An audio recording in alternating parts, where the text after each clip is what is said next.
done. This is Sunugan Calle, and we in Tondo right now. Everybody say, yeah! Got my man Pistolero right here, we're good. Yeah! Ako nga pala si Pistolero, Ash Music, Dilubyo Angel. Shoutout nga pala kay Kagawad John Patukan Mateo sa pagtulong sa pagbuo sa amin sa event na to. Kay Don Cortez, kay Chairman Buruboy, at marami pang iba sa mga tumulong sa amin dito. Ngayon, sa kanan ko, magingay para kay Michael Disman. Ayun, Michael Disman, sigaw ng Tondo. Shoutout sa Black Propaganda, Mirador 13, kay Aaron Saman. Ayun, happy birthday kay Francis.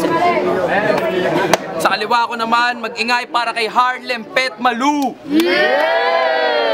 Yo, Harlem Pet Malu, Super Saliente Camp, Mongol Unit. Tsaka shoutout sa lahat ng La Familia Records, kay Blair Mabagsik, Noknik, AC Paitera, Soiti, kay Boss Santo, aka Saint Michael, tsaka sa mga pulis na umuli sa amin. Tanginan nyo po.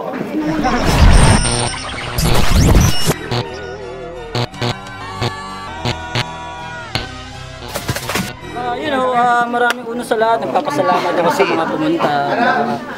Dinala ni Pistolero yung event dito sa Tondo. Mabilis lang to. Sigaw to Michael Disman versus Mongolid Rapper. Sunugan Kali magingay ulit! Yun. So, ikaw si Harlem Pet Malu. Yung bunga ng pagmamahalan ni Pokwang at Jimmy Santos. Yung mukhang may itsura ka lang sa personal pero mukhang tirador ka ng 13 anyos. Hindi nila narinig. Yung mukhang tipong mukha ka lang may itsura sa personal pero wala tang tirador ka ng 13 anyos. Ha? Ikaw daw yung pinaka-pet malung tokmol rapper sa bahay nyo. Sa sobrang lupit mo gago, binanata mo ng hardcore rhymes pati yung nanay at tatay mo. Pistolero, yung tokmol na tinapat mo sa akin, mukhang hindi mo yata na orient. Sa sobrang tanga nitong gago, nung nabasa niya sa poster na Aita Street, akala niya puro negro yung audience. Pwes, hindi ubra sa akin kahit magtawag to ng reinforcement, gago, self-proclaim ka na malupit, halatang sagad ka lang sa solvent. Okay, let's make it simple. Masyadong generic eh. Sino ba si Harlem Pet Malu? Siya daw yung babanat sa akin ng Choco Bars reference Echos Chorba Eklabu. Nung nakaharap ko sa personal, napakamot ako ng ulo tapos napasus na ko. Ulit. Yung nakita ko sa personal, napakamot ako ng ulo, napasus na ko. Ikaw yung tatalo sa akin, natutusta sa sunugan. Gago ba yun? Pues, hindi sampal alamisis real lang aabutin mo sa akin. Kundi masaol pa sa bugbog ng taong bayan yung mukha mo wawasakin. Ganyan si Michael Disman kung mambomba, hindi mo alam kung saan ang galing. Maraterong attack sa nga abutin mala Osama Bin Laden. Yeah. Style biter na rapper. Halatang nangangarap akong kagatin. Tigasin daw ko no, pero diehard pa na may husband's lover at dading. Taong nangangarap na maging kalahating pating, pues si Michael Disman mag-aala fishman, yung katawan mo chachap-chapin, ilalagay ko yun sa lata, tawagin mo yung mega sardines.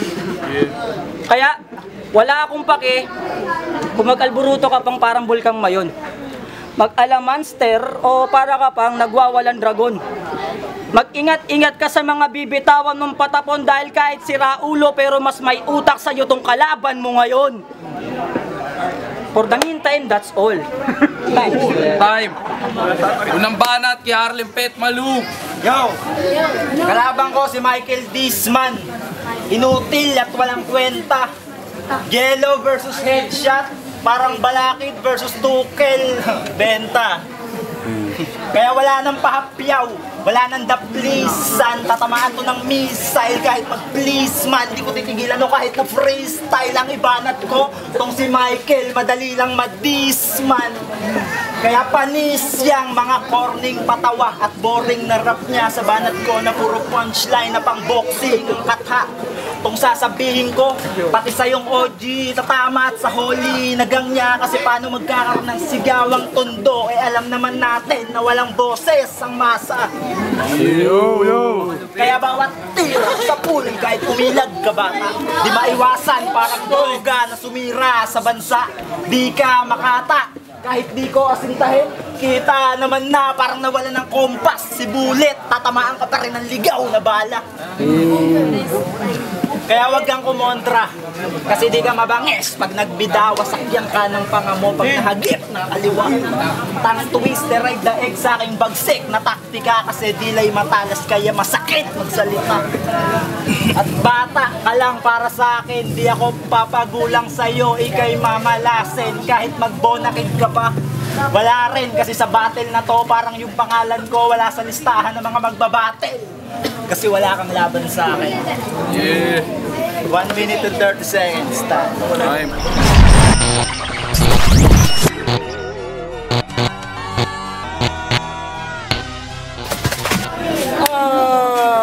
Naniniwala ba kayo yung masa wala raw boses? Ulitin ko nga, sunugan kalye, magingay!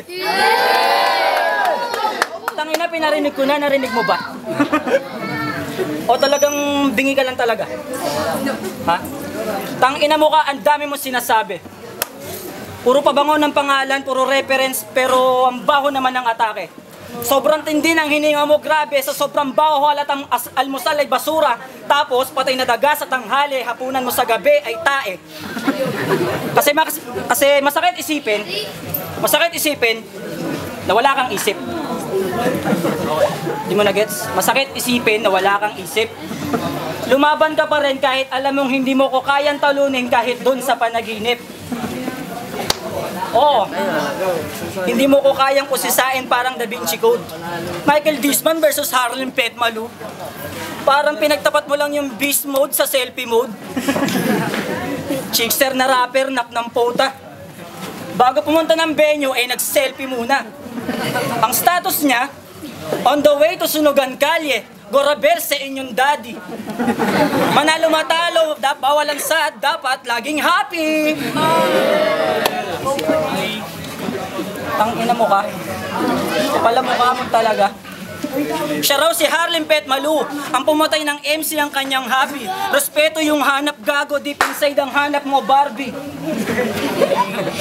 Pasalamat ka't binigyan pa kita ng pabor. Pero kung ipagpipilitan mo magaling ka dahil sa mga walang kwenta mong reference, sige, rugby pa more. Ang ina mo, makapal pa yung mukha mo sa ngusunudelo at pistolero. Makapal pa yung mukha mo sa ngusunudelo at pistolero. Hindi aabot sa akin yung mga reference mo kahit tindihan mo yung buwelo. Kahit maging matulin yung banat mo, matututo kang magpreno, taga-saksakto ng palpak, ako ang itak ng Supremo.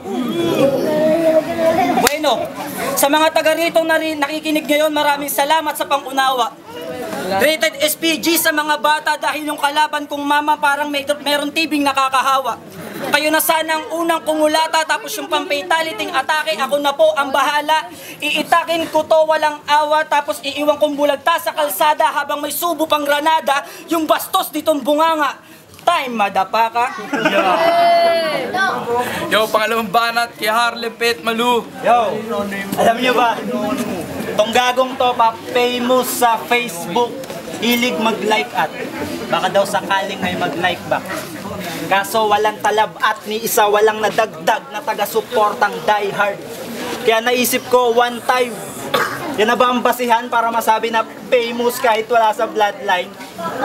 Pero sige, kung diyan ka talaga sasaya, pupunta ako sa Facebook mo at ilalike ko lahat ng pwedeng ilike in one night. Ewan ko lang pag di ka namatay sa saya pagtapos kitang lunurin sa floodlights. Nga pala, pinakinggan ko mga rap mo, parang track no Lionel Laman Basura ang wawakcho. Kahit love song, puro pasigaw, bumitaw, pa kaya nang mahinahon kasi lahat ng rap mo sa mic ang sakit sa tenga, parang nakagat ni Tyson. Kaya kung usapang bars, masama ang iyong sasapitin, parang squatter dito sa tondo, wala kang kakainin. Ika'y weak, ako'y sick kahit di sakitin, kasi magaling ako kahit generic lang ang gamitin. At tayo sanang sabihin na ghostwriter mo si Brados, kasi baka magtampo ka. Baka mga mo'y Sonrox at chlorine ka lang pag sinabi kong tamod ka niya. Pero teka, hindi ko alam amoy ng tamod ni Brados, di naman ako bayot, tanga. Di ko alam amoy ng tamod niya, pero nung naamoy kita, alam ko na. Kaya walang bilib sa'yo pag ikaw ang gumaban at parang nakasindi kayo kasi lahat ng tropa mo mga nakangiti sa'yo pero ang katotohanan sila'y mga bingit bano kasi mga banat mo parang personal mong problema. Mga tropa mo lang nakakaintindi sa'yo. 1 minute and 30 seconds time.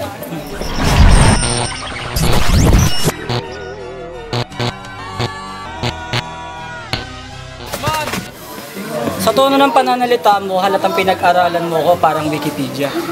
Gago, di ko na kailangan ng flood likes mo, matagal na akong gusto ng mga tao kahit hindi na ako magpa-like sa social media.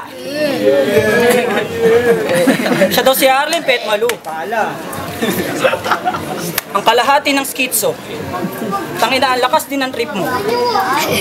Sa sobrang inutil halatang high school na natutong mag-brief to. Iwasan mo na yan, sobrang addict mo sa bato. Sa sobrang addict mo, tangina mo, pati rock salt tinalo.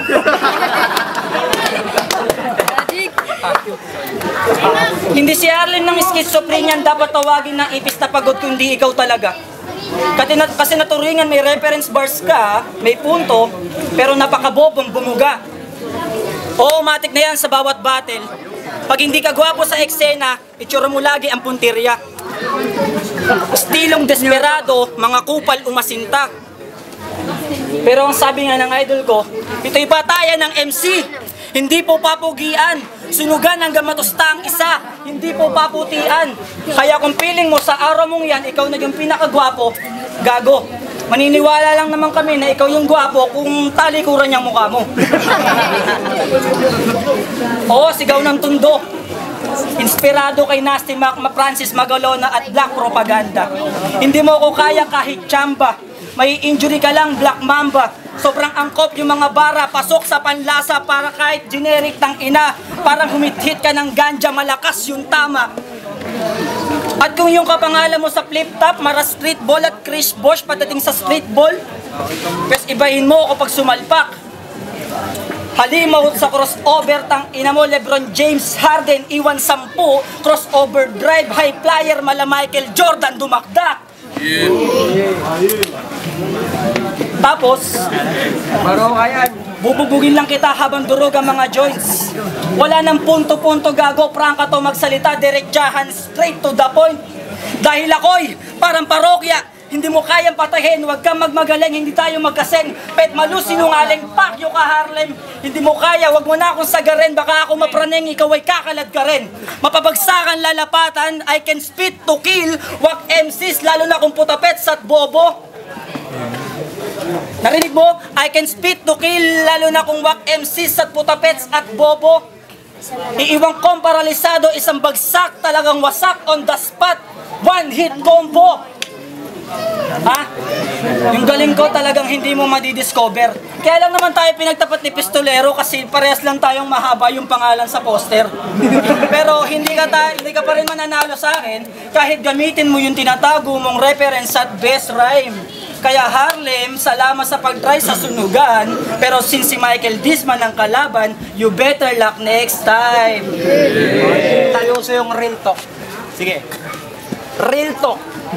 Binenta ka sa akin ng iyong dating sinta na nagngangalang Linda. Sabi niya, nagyaya ka daw nun pumunta sa kanila. Maangas ka pa daw naglalakad sa gitna ng bigla sa iyong may nanita na siga. Hiningan ka ng 5 sa takot mo, halos maihi ka kaya binigay mo 50. King-in na. Binigay mo 50, king-in na. Kaya sa sobrang bad trip niya, sabi sa akin ni Linda, nung nakakita ka daw ng bata, wala namang kasalanan, binatukan mo bigla. Wala kasalanan yung bata, binatukan mo. Kaya di na ako magtataka kung bakit paatras kung maglakad itong King of Pop kasi tumanda ng paurong pati iyong mind kahit di mo nasabihin dito na ang trip mo ay pumatol sa minor, ikay pedophile. Kaya kung akala mo ako'y kaya mong sindakin, wala ka pang gulang para ako'y sirain kasi gaya ni Michael Jackson, bata lang din kaya mong tirahin. At isa pang malupit na real talk. Kanina, nagpe-Facebook ako sa phone. Biglang may nagad sa akin, si Michael Disman. Sabi niya, hindi, may nagad sa akin. Ginawa ko, hindi ko in-accept. Binlock ko agad. Ang malupit doon, meron siyang second account. Nada ko ulit. Ginawa ko, di ko ulit in-accept. Binlock ko agad. At ang malupit doon, meron siyang third account. Nada ko ulit. Di ko ulit in-accept. Binlock ko agad. At ang malupit doon, meron siyang pang-apat na account. Inada ko ulit, sabay nag-PM. Di mo ko kayang masupalpal mamaya. Tangina, in-accept ko. Tapos binlock ko agad. Hindi na kayang masupalpal. Puwes, ngayon ang babastos sa'yo nandito na sa frontline. Di kita kayang masupalpal, mag-iiba yun ngayon man. Kasi kung di mo napansin, 4 na beses na kitang binlock in one game tulad ng ginawa ni Reggie Lewis kay Jordan. At kung simpleng line ko, may content din yan kasi ako'y veteran. So you better run kasi cheap mic ka lang sa akin, mic condenser yan. May condenser yan. Kaya wala kang titulo sa rap. Ikay squatter, ikay mongoloid. Di ka mongol unit, kaya di ka best rapper. At di ka magiging santo kahit magpakamartir ka, sir. Kasi ire-respeto lang kita pag naging ikaw si Saint Michael. Kung di mo napansin, 3 talentadong Michael ang aking nabanggit. Alam mo kung bakit? Para lang malaman mo na sa lahat ng Michael, ikaw lang ang walang talent. Time! Tondo, mag-ingay! Yeah! Sunugan kalye, Tondo. Isang beses pa mag-ingay, oh. Ang laban, Michael Disman versus Harlem Petmalu. Ang boto, 3-0 para kay Harlem Petmalu. Mag-ingay pa. Harlem Petmalu, hindi Harlem Baliw, ha? Malupit! Headshot is the music. Shoutout kay MC Kaliwan at JC Manila All-Star. Binigay ko all 3 rounds kay Harlem Petmalu, walang duda. Pasensya kay Michael Disman. Panoorin nyo na lang. Yo, check. K3U, 7 Heads, LMA, Senior Mafias. Binigay ko kay Harlem, all 3 rounds content, delivery, tapos yung mga jokes, tapos yung mga segue niya na biglang bars. Harlem. Yo, last round Nash Music. All 3 rounds binigay ko kay Harlem Petmalu kasi kita-kita naman natin. Pinasing na lang sa bars, pero dikit talaga yung laban.